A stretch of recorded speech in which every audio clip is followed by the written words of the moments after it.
Hello, and welcome back to Bay Area Housewife of True Crime, where I like to tell the stories of the real cucuys and lloronas of the world.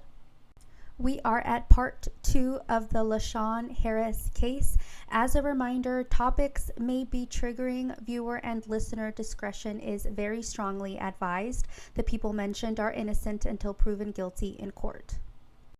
Within minutes, Lashaun Ternice Harris was arrested on 3 counts of murder. She was charged with 3 counts of assault on a child with great bodily injury as well. Due to the water temperatures reaching to the low 50s, SF Fire Chief Joanne Hayes White declared that it would be unlikely that the children would have survived.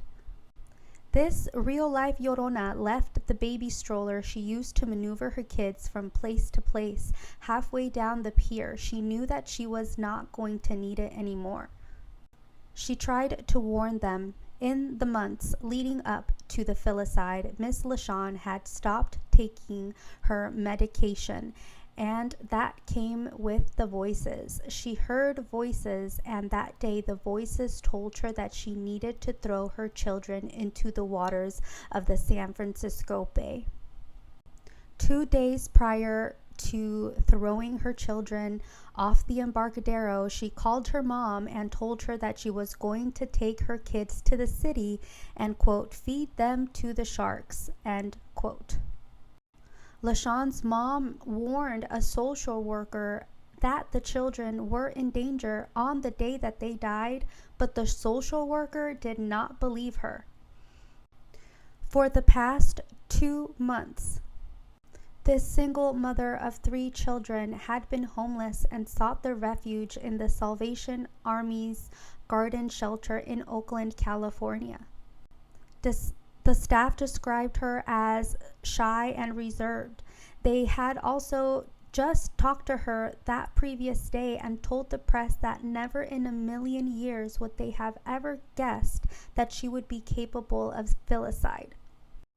A lady named Asia Powell, who identified herself as La Llorona's cousin, said that she had knowledge of the fact that Lashaun was taking medications for her mental illness and that she knew that she would never hurt her kids.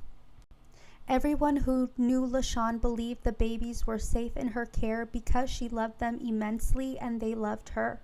Lashaun also had sole custody of her children, sole legal custody of all of them. A man who identified himself as La Llorona's uncle told the press, and I quote, "Nobody ever expected this. We knew Lashaun was dealing with mental problems, and she'd made accusations and threats in the past. She also called for help in the past. She was not in her right mind," end quote. Another cousin, DeMarcus Harris, told the press, and I quote, "She was always with her kids. They were my nephews, the only boys in the family in this next generation," end quote. Another cousin, Brandy Ellis, told the Alameda Times-Star in an October 21st, 2005 article, and I quote, "Her life was her children," end quote. Miss Lashaun grew up in Oakland, California. She was the 3rd of 7 siblings. Her family went to Sunday service on a weekly basis at the True Vine Church. She went through nurse assistant training. Unfortunately, Miss Lashaun was a victim of domestic violence. According to court records, a judge had granted her a restraining order against the father of her kids in February of that year. They met in 1997, and he soon became verbally and physically abusive towards her. According to her family, her mental health had deteriorated in the past couple of years. Her relative DeMarcus Harris said, and I quote, "She'd go into her own world, kind of a daze. Then she'd start talking, then laughing. Sometimes she didn't know who you were," end quote. Miss Lashaun also suffered from addiction and substance abuse disorder on top of her erratic behavior. She was treated for her habit of ingesting meth and cocaine in February of 2004 at John George Psychiatric Hospital in San Leandro, California. She was hospitalized for the same symptoms in March of 2004, all while being pregnant.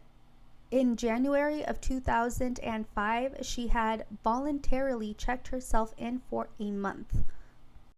In May of that year, she briefly lived with her sister in Florida and also sought psychiatric care while there as well.